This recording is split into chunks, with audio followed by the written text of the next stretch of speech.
வணக்கம் diamond TV நேயர்களே, இது உங்கள் அபிமான டைமண்ட் டிவி வினாடி வினா நிகழ்ச்சிக்கு மீண்டும் உங்கள் அன்புடன் கலங்கரை தவிர சோமா பாட்டிய அரசு பள்ளி மாணவர்கள் வரைந்து வந்திருக்கிறார்கள். யார் எங்கிருந்து வந்திருக்கிறார்கள் என்பதை அவர்களை அறிமுகப்படுத்திக் கொள்வார்கள். நீங்கள். வணக்கம், என் பெயர் சிவஹரி. நான் டிபிஎஸ் தலைவர் பா அரசு மேல்நிலைப்பள்ளி தேனூரிலிருந்து வருகிறேன். எனது தலைமை ஆசிரியர் பெயர் மாலதி. கொஞ்சம் சோகமாக சொல்கிறார். அவ்வளோ நல்லா சுறுசுறுப்பாக தான் தெரிவார். நியூஸ் வாசிக்கும் போது கொஞ்சம் சோகமாயிடுச்சு. இப்போ சோகமே இருக்கிற ஒருத்தர் சுறுசுறுப்பாக பேச போறாரு. பாருங்க, சிரிப்பு வந்துட்டு பாருங்க. வணக்கம், என் ஃபரீன் அகமது. நான் தூய மருந்த மேல்நிலைப் பள்ளியில் 11ஆம் வகுப்பு படிக்கின்றேன். என் தலைமை ஆசிரியரின் பெயர் சாமுவேல். வந்து வணக்கம் வணக்கம் கடைசி வரைக்கும் கை கீழே இறக்கவே இல்லை. வணக்கம் அப்படியே இருந்துச்சு. சரி, கேள்வி விதிமுறைகள். 12 கேள்விகள் இல்லை, 10 கேள்விகள் கேட்கப்படும். சரிதானே? சரிதான் சரிதான். பார்த்தேன், நல்லா பேசுறீங்களான்னு பார்த்தேன். அதிக மதிப்பெண் எடுப்பவர்கள் அடுத்த சுற்றுக்கு போவீங்க. உங்களுக்கான முதல் கேள்வி. 2 பேரும் வாழ்த்து சொல்லிங்க. வேகமா பேசி தொலைங்களேன். வாழ்த்து சொல்றதுல என்னடா சைலண்ட்? நான் சொல்ற மாதிரி வாழ்த்து. அப்ப எனக்கு சொல்லிட்டாங்க. சரி, உங்களுக்கான முதல் கேள்வி. உலகில் கணினி வைரஸை உருவாக்கிய நாடு எது? கணினி வைரஸை உருவாக்கிய நாடு எது? உங்களுக்கான குறிப்பு சீனா, அமெரிக்கா, பாகிஸ்தான். அமெரிக்கா. வேகமா சொல்லுங்க. அமெரிக்கா. அமெரிக்கா. மீதம் இருக்கிறது சீனா, பாகிஸ்தான். சீனா. இரண்டும் தவறான பதில்கள் இல்லை. அதில் ஒன்று சரியான பதில் என்று கேட்டால் அதுவும் இல்லை. அப்ப எதுதான் சரியான பதில் என்றால் பாகிஸ்தான் என்பதுதான் சரியான பதில். உங்களுக்கான அடுத்த கேள்வி. எந்த நாட்டு மக்கள் காளையுடன் சண்டை போடுவார்கள்? எந்த நாட்டு மக்கள் காளையுடன் சண்டை போடுவாங்க சொல்றாரு? எல்லா ஊர்லயும் காளையில சண்டை போட்டு தான் தெரியுதான். உங்களுக்கு ஜல்லிக்கட்டு நடத்துறாங்க. இதுல என்ன ஒரு கேள்வி அப்படின்னாரு? கேள்வி இருக்கு. எந்த நாட்டு மக்கள் காளையுடன் சண்டை போடுகிறார்கள்? உங்களுக்கான குறிப்பு Germany, Spain, England. Germany, Spain, England. Spain என்பதுதான் சரியான பதில். இது அடிக்கிற பதில் தெரிஞ்சா டக்குன்னு வந்துட்டு. உங்களுக்கான அடுத்த கேள்வி. இந்தியாவில் எந்த ஆண்டு ரயில் இயக்கப்பட்டது? முதலில் ரயில் இந்தியாவில் முதலில் எந்த ஆண்டு ரயில் இயக்கப்பட்டது? உங்களுக்கான குறிப்பு 1840, 1853, 1867. நீங்க தான் 1840, 40, 53, 67. 40. மீதம் இருக்குது 1853, 1867. 1853 என்பதுதான் சரியான பதில். இதற்கான அடுத்த கேள்வி. பெயர் சொல்லின் வகை அறிக. விரல், இடப்பெயர், பண்பு பெயர், காலப்பெயர். பெயர் சொல்லின் வகை அறிக. விரல், சினைப்பெயர், பண்பு பெயர், காலப்பெயர். பண்பு பெயர். மீதம் இருக்குது சினைப்பெயர், காலப்பெயர். சினைப்பெயர் என்பதுதான் சரியான பதில். உங்களுக்கான அடுத்த கேள்வி. உங்களுக்கான கதை. வரதட்சணை கொடுமை அதிகமாக இருந்ததால் அரசு வரதட்சணை சட்டம் கொண்டு வந்தது. வரதட்சணை என்னன்னு தெரியுமா? வரதட்சணை கொடுமை சட்டம் அதிகமாக இருந்ததால் அரசு வரதட்சணை சட்டம் கொண்டு வந்தது. ஆனால் அந்த வரதட்சணை கொடுமை சட்டத்தை ஒரு சிலர் தவறாக பயன்படுத்தி தனக்கு வேண்டாதவர்களை பழிவாங்க வேண்டும் என்ற எண்ணத்தில் பொய் வழக்கு போடுகிறார்கள். அரசு ஒரு நல்ல நிகழ்வுக்காக கொண்டு வரும் இந்த வரதட்சணை சட்டம் நல்லவர்களை காப்பாற்ற, பாதிக்கப்பட்டவர்களுக்கு நியாயம் கிடைக்க ஏற்படுத்தப்பட்ட சட்டம் ஒரு சிலர் தவறாக பயன்படுத்தப்படுகிறது. ஒரு சிலரால் தவறாக பயன்படுத்தப்படுகிறது. அதுக்கு அரசு என்ன செய்யும்? மீண்டும் ஒரு முறை கதை உங்களுக்காக தெளிவாக. வரதட்சணை கொடுமை சட்டம் அதிகமாக இருந்ததால் அரசு வரதட்சணை சட்டம் கொண்டு வந்தது. ஆனால் அந்த வரதட்சணை கொடுமை சட்டத்தை ஒரு சிலர் தவறாக பயன்படுத்தி தனக்கு வேண்டாதவர்களை பழிவாங்க வேண்டும் என்ற எண்ணத்தில் பொய் வழக்கு போடுகிறார்கள். அரசு ஒரு நல்ல நிகழ்வுக்காக கொண்டு வரும் இந்த வரதட்சணை சட்டம் நல்லவர்களை காப்பாற்ற, பாதிக்கப்பட்டவர்களுக்கு நியாயம் கிடைக்க ஏற்படுத்தப்பட்ட சட்டம் ஒரு சிலர் தவறாக பயன்படுத்தப்படுகிறது. இதற்கு அரசு என்ன செய்யும்? இது கதை. கதை புரிஞ்சுதா? நல்லா புரியுதா? தலையாட்டாதீங்க. நல்லா புரியுதா? புரியுது. அது அழகு. சரி, உங்க அப்பா என்ன வேலை செய்றாங்க? அப்பா இல்ல. அப்பா சரி, மன்னிக்கணும். சரி, வீட்டில் யாராவது இருக்கீங்க? அம்மா, நான், என் தங்கச்சி. தலையாட்டாதீங்க. சரி, உங்கள் அம்மாக்கிட்ட உங்களுக்கு ரொம்ப பிடிச்ச குணம் என்ன? சிரிச்சு சிரிச்சு பேசுறது. அப்படியா? பரவாயில்ல, அது சிரித்து பேசலாம் ரொம்ப பெரிய விஷயங்க. நிறைய பேர் செய்ய மாட்டாங்க. அது மகிழ்ச்சியான விஷயம் தான் அப்படி இருக்கிறது இல்லையா? ஆனால் உங்கள் அம்மா சிரிச்ச முகத்தோடு இருப்பாங்கன்னு சொல்கிறீங்க, நீங்கள் சிரிக்கவே மாட்டீங்க. ஓ, என்னை பார்த்தா போய் பயமாக இருக்கா? அப்படியே இல்லை. தேவைப்பட்டால் சிரிக்கிறீங்க. சரி, இப்போ இன்னொரு விஷயம் சொல்லுங்கள். இப்போ நீ கடைசியாக நீங்கள் எல்லாரும் வீட்டோடு சேர்ந்து பார்த்த ஒரு திரைப்படம் பேர் சொல்லுங்கள். கடைசியாக பார்த்ததுன்னா மாமன். நல்லா இருந்துச்சா படம்? நல்லா இருந்துச்சு. நல்லா இருந்தது மாமன் படம். சரி, உங்கள் ஃப்ரெண்டுங்களில் யார் வந்து அதிக ரசிகர் யாருக்கு இருக்காங்க உங்கள் ஃப்ரெண்டுங்கள்? விஜய்க்கா, அஜித்துக்கா, சிவகார்த்திகேயன், இப்படி நிறைய பேர் யாருக்கு இருக்காங்க? தளபதி.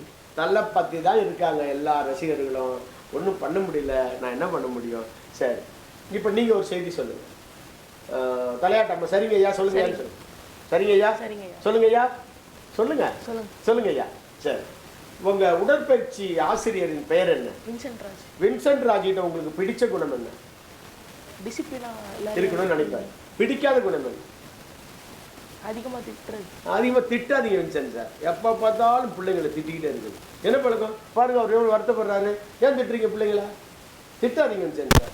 சரி, உங்கள் பள்ளியில் இருக்கிற ஆசிரியர்களை உங்களுக்கு தனிப்பட்ட முறையில் பிடிச்சாது? எல்லாரும் பிடிக்கும். அப்படியா? நீங்கள் தமிழில் எத்தனை மதிப்பெண் எடுத்தீங்க? எப்போ இல்லை, போன வருஷம் போர்டு எக்ஸாம் 93. நம்மளுங்க தமிழில் எவ்வளோ மார்க் எடுத்திருக்காரு பார்த்தீங்களா?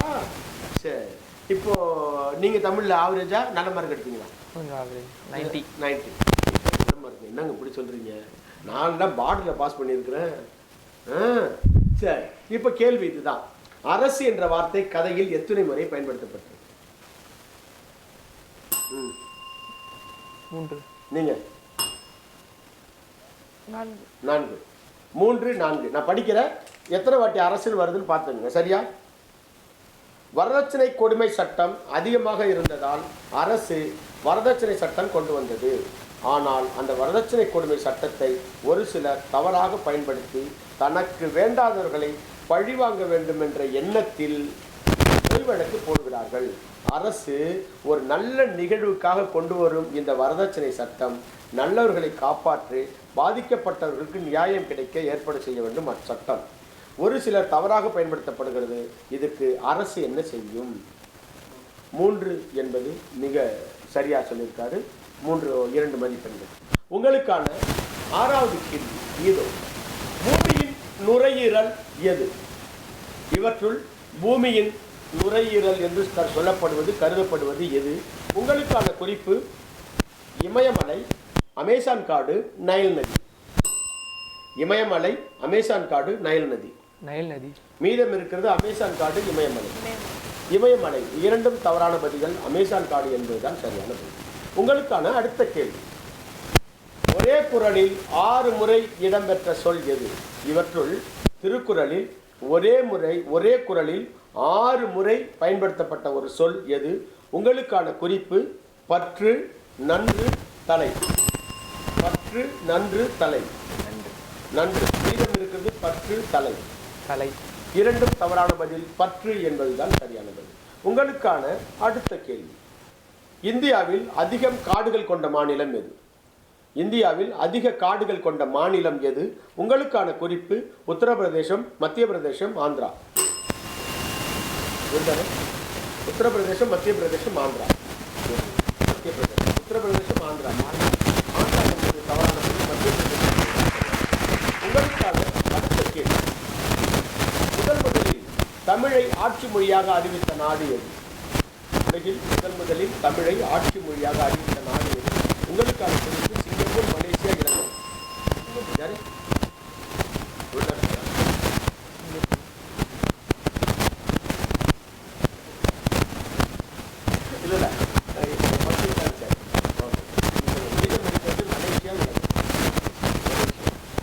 சிங்கப்பூர் சரியான. பொதுவாக சிங்கப்பூரில் தான் முதல்ல தமிழ் மொழியை வந்து ஆட்சி மொழியை அறிவித்தாங்க. தமிழ் மொழி பிறந்த குமரி கண்டத்தில் இருக்கிற தமிழகத்தில் இந்திய திருநாட்டில், தமிழ்நாடு இந்திய திருநாட்டில் தான் இருக்குது. இந்திய திருநாட்டில் தமிழை ஆட்சி மொழியை அறிவிக்கவே இல்லை. பொதுவாக ஒரு சம்பந்தமே இல்லாத ஒரு நாடு நம்ம மொழியை ஆட்சி மொழியை அறிவிக்கிறாங்க சிங்கப்பூரில். ஆனால் இந்திய திருநாட்டில் நியாயமாக உலகத்தின் முதல் மொழியான தொன்மையான மொழிகளில் ஒன்றான தமிழ் மொழியை தான் ஆட்சி மொழியை அறிவிச்சிருக்கணும். அதை விடுத்து தேவையில்லாமல் ஒரு சில செயல்கள் செய்கிறாங்க. அது தவறான ஒரு விஷயம். ஆட்சி மொழி என்பது தமிழ் மொழி தான் ஆட்சி மொழியாக இருக்கணும். சிங்கப்பூரில் சொல்கிறாங்க ஆட்சி மொழி, இலங்கையில் சொல்கிறாங்க 2ஆம் கட்ட மொழி ஆட்சி மொழி, மலேசியாவில் சொல்கிறாங்க 2வது கட்ட ஆட்சி மொழி தமிழ். ஆனால் இங்கே குறைந்தபட்சம் சொல்லவே இல்லை. ஒரு 2ஆம் கட்டம் கூட சொல்லலை. ஆனால் நியாயமாக முதல் கட்டமாக அறிவிச்சிருக்கணும். அதையும் செய்யவே இல்லை.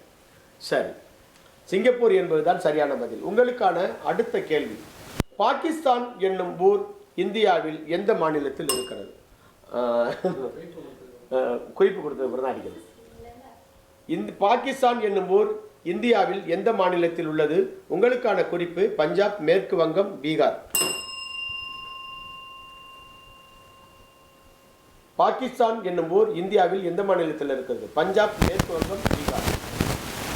பஞ்சாப், மேற்கு வங்கம், மீதம் இருக்கிறது பீகார், மேற்கு. அது ஊர் இந்தியாவில் இருக்க ஒரு ஊர். மேற்கு வங்கம் என்பது தவறான பீகார் என்ற மாநிலத்தில் தான் பாகிஸ்தான் என்ற ஒரு ஊர் இருக்கிறது. உங்களுக்கு தெரியாது பாகிஸ்தான் நீங்க என்ன பாகிஸ்தான் ஒரு நாடுன்னு வச்சுருக்கீங்களா? பாகிஸ்தான் நாடு தான். ஆனால் இந்த நாட்டோட பெயர் வந்து நம்ம ஊரில் ஒரு மாநிலத்தில் ஒரு ஊர் சொல்லியிருக்காங்க. என்ன காரணம் இருக்காங்கன்னா, முன்னாடி பாகிஸ்தான், வங்கதேசம் எல்லாம் நம்ம இந்தியா திருநாட்டு கூட தான் இருந்துச்சு. அவங்க இஸ்லாமிய நாடு தனியாக வேணும்னு கேட்கும்போது அப்போ வந்து ஒரு நாடாக பிரிஞ்சு போனாங்க.